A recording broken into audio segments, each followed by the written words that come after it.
Hello.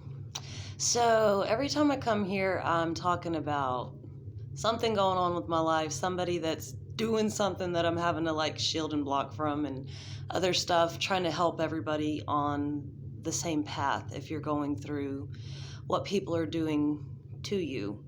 But one thing I haven't really focused on is things that I've done to move further away from these people, which at this point, dealing with what we'd call narcissists. And I'm not a doctor, I'm not diagnosing anybody, just I lived with one for pretty much my whole life.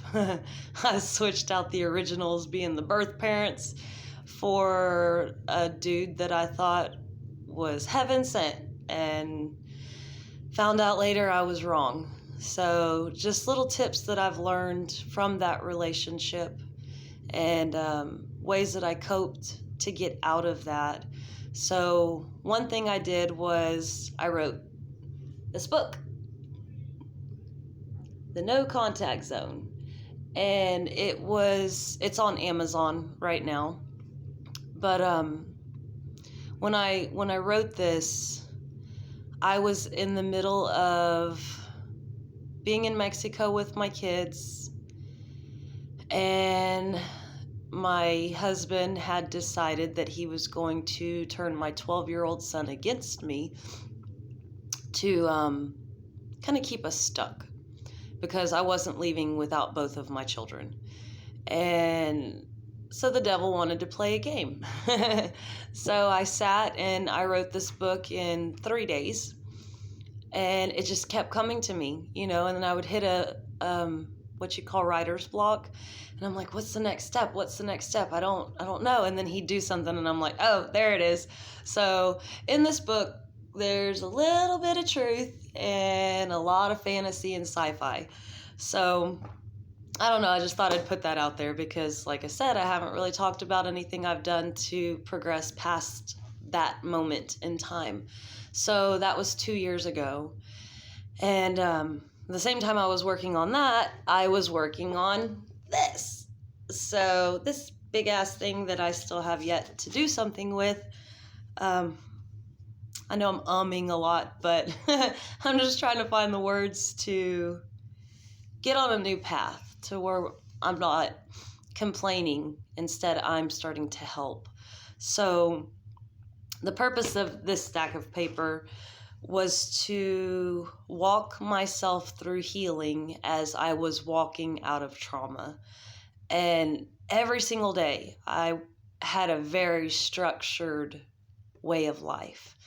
And I wasn't drinking, I wasn't smoking, smoking weed, but I was determined to clear my head, get things right, focus, get away from the devil. And I did.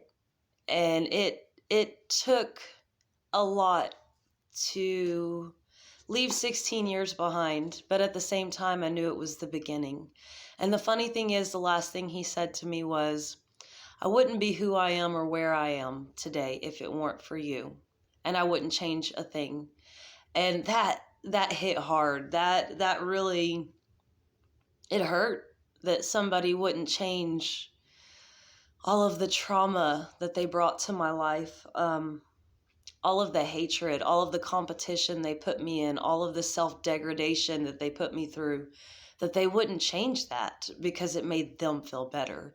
So honestly, this that I'm working on, that I'm wanting to share with everybody, that was a way to get back my self-respect, to get back confidence, to be able to hold myself up, to heal and move forward. So the first thing I focused on, it's right here, how to be assertive without feeling emotional. And that was something that was not allowed in my life ever. My dad was a Sunday school teacher and a deacon, Southern Baptist, and my grandfather was a Sunday school teacher and a deacon. I have a lot of family members that are preachers and deacons, and they have their own churches, and I myself do not affiliate with organized religion. That's a personal choice.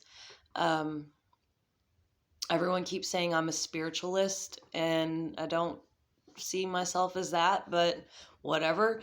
So we went through this the other night. My son was saying, you're just a spiritualist. And I said, no, I'm more of a naturalist. Like, I believe that we all have the same rights. I believe that this life is free. But anyways, off topic, way off topic. So looking at how to be assertive without being emotional, it's the number one thing I could highlight. Speak up for yourself. And that's something that makes us all very uncomfortable.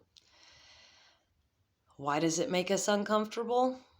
Because we're worried about the retaliation. We're worried about the judgment. We're worried about the conflict. We're worried about being booted out of our safe place, being our home. We're worried about losing our jobs that provide us shelter and food. And we're used to being controlled and conforming. And honestly, I have found this is why a lot of people like to go to rehab, not offending anybody, not being ugly. I have family members that have went and they get out and they want to go back because they like the structure that is in that location. And a lot of people prefer somebody else to tell them what to do. I am not one of these people.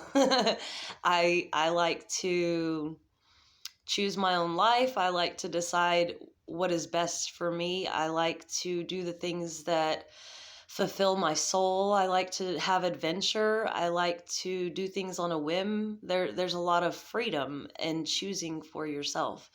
And I think a lot of us tend to forget when we're in toxic relationships that freedom that you had as a child or a teenager or whatever point in your life, you held this conscious awareness of you were able to live your own life. And it didn't matter if you were a teenager lying to your parents about where you were or what you were going to do or who you were with. Hopefully you understand what I'm trying to suggest. That moment of you were alive, it was your choice, and nobody could tell you otherwise. So if you can try to get back in alignment with that desire to be free, that desire to fulfill your soul's calling, that desire to do what works for you, not to make somebody else happy, but to help yourself begin to grow and feel like you matter in your own life. So, like I said, it comes down to you have to start learning to be assertive without feeling really emotional.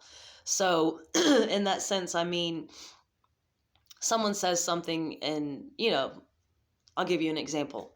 I was stretching doing yoga the other night and my family comes in and let's go for a walk.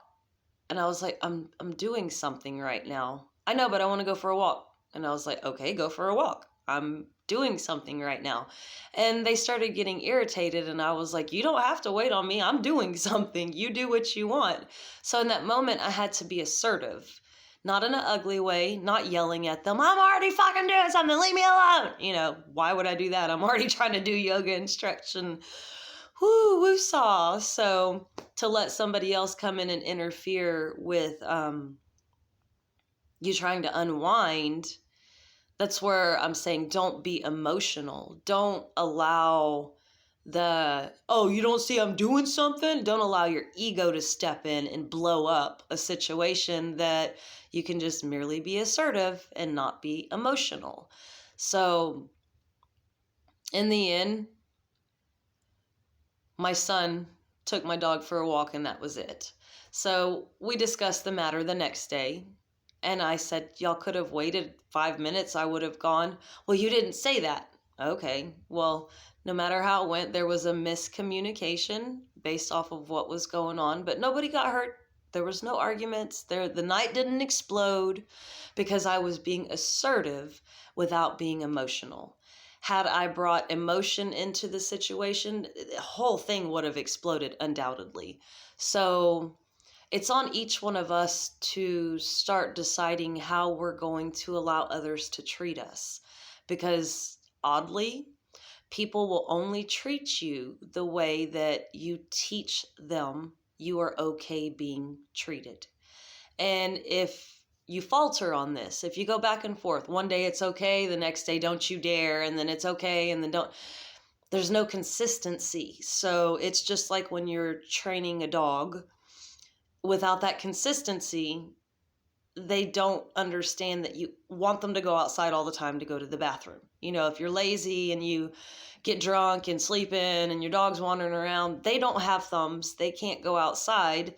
So when they have to relieve themselves in your house, you can't blow up and get mad. You were actually the situation for the problem.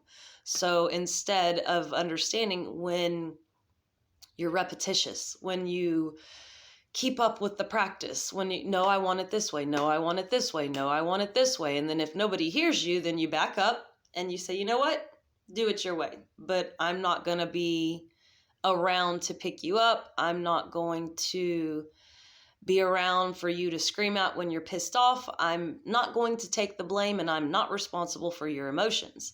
So understand that you have to be responsible for your own emotions when it comes down to these situations. So if you're wanting to assert yourself, just remember, don't be emotional about it. Don't get overwhelmed. And a lot of times, if you're wanting to assert yourself, the best thing you can do is sit back for a while, breathe, figure out what you want to say, how you want to be heard, and understand that you will have obstacles, that not everybody's going to hear what you're saying. They're going to hear you. They're not going to comprehend it the way that you mean for them to, which is where we get miscommunications. Because when we say things, we know what we're trying to express. We know how we feel about it. We know the whole ins and outs of it because it's coming from us. But when we're delivering that to somebody else, you don't know what mindset they're in. You don't know what insecurities they're facing. You don't know if you've triggered this person.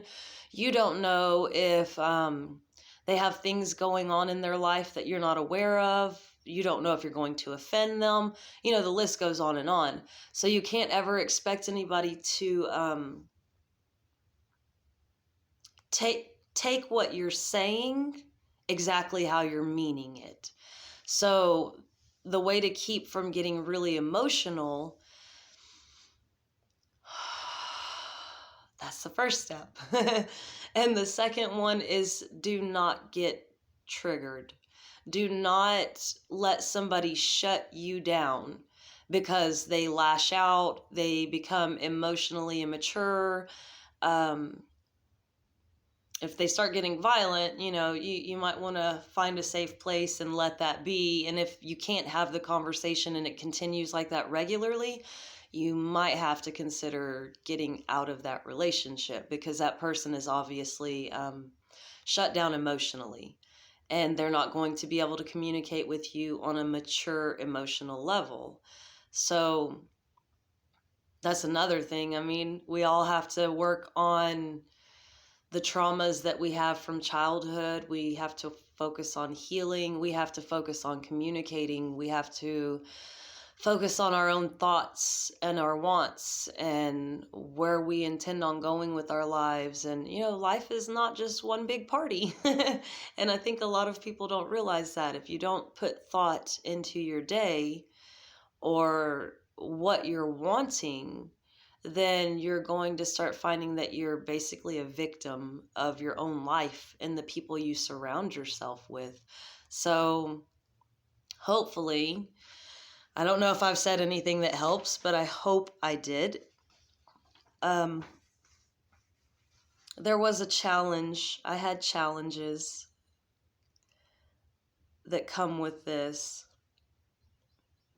But the only thing I can challenge you with is to start small. Be assertive with yourself. You know, if you're not doing it with anyone else, then the way you can be assertive with yourself is if you're trying to set boundaries that are meant to help you become a better person or protect you from outside people that can hurt you, then chastise yourself. When you allow somebody to overstep the boundaries that you're creating, tell yourself, no, we are not going to allow that. That is not an option.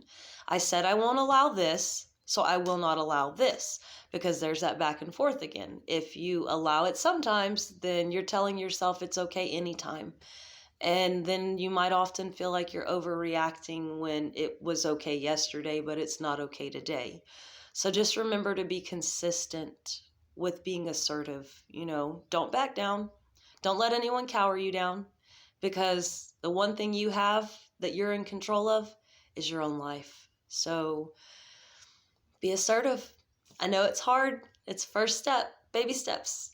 Baby steps. And if you can't baby step, get on your hands and knees and crawl. And if you can't do that, just sit in the corner and hug yourself and just wait and go, we got this. We got this. Because you know what? You've got this. And I guarantee you, when you find yourself again, you will get out of the hole that you feel like you've been buried in, and your life will be yours again. And I just want to make sure that everybody can get to the point where they can enjoy their life again. I gave up many years, and my kids gave up many smiles. And hearing them laugh, it's one of the coolest things in the world, because for so long it was, shh, don't make your dad mad. No, don't do that. Don't draw attention to yourself. So if you have the opportunity, save yourself, save your babies, and I'm here. And if you have anything you need to discuss, you can always comment down below. Please keep it friendly. Please keep it kind. Peace and love to everybody, and I'll be back with some more hopefully helpful tips later. Love y'all. Bye.